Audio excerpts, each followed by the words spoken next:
प्रत्येक शब्दांशी बघा, ते प्रत्येक शब्द हे त्यांच्या कार्याची विशेषण आहे.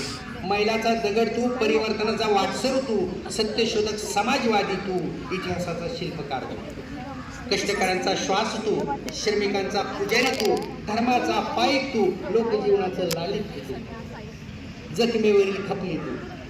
अरे गोरगरिबांना ज्याची लेख नांदत नाही, ज्याच्या जीवनामध्ये दररोजची भांत जेवायची, त्याच्या जखमीवरची खपली साहेब होती. त्या गरीबालाच माहिती असतं मदत करणारा कोण असतो. वाड्यावर आला आणि त्या हाताने बाहेर गेला, असं कधी झालं नाही. पण त्याने तितकाच इमानदार पाहिजे, प्रामाणिक पाहिजे, तत्वाला जागणारा पाहिजे, गद्दारी करणारा लोक आहे, ते विचारानं वारसानं जाणारा पाहिजे. नाहीतर कधी चक्र फिरतं आणि बाकरी कधी पलटते, याचं काय उदाहरण सांगितलं गरज नाही, हे सगळं तुम्हाला माहीत आहे. धर्माचा पाईक तू, म्हणजे ते आम्हाला आळंदीचेही वारकरी वाटतात, हे आम्हाला दत्त संप्रदायाचेही भक्त वाटतात.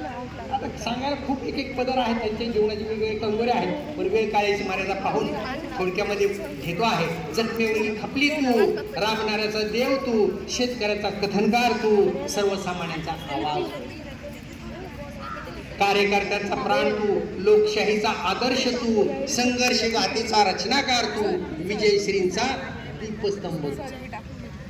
पहा, 8 वेळा खासदार होऊन शक्य का? आजकाल कसे नवीन पिढी आलेले आहे, काय सामाजिक सांस्कृतिक राजकीय बदल झालेला आहे. आज रात्री एका पक्षात, उद्या सकाळी एका पक्षात. कार्यकर्त्यांनी विचार करून पहिल्यांदा मोबाईल बघायचा, की आता कुठल्या पक्षात नेमका, आज सकाळी कुठल्या पक्षात, त्यानुसार बोलावं लागेल.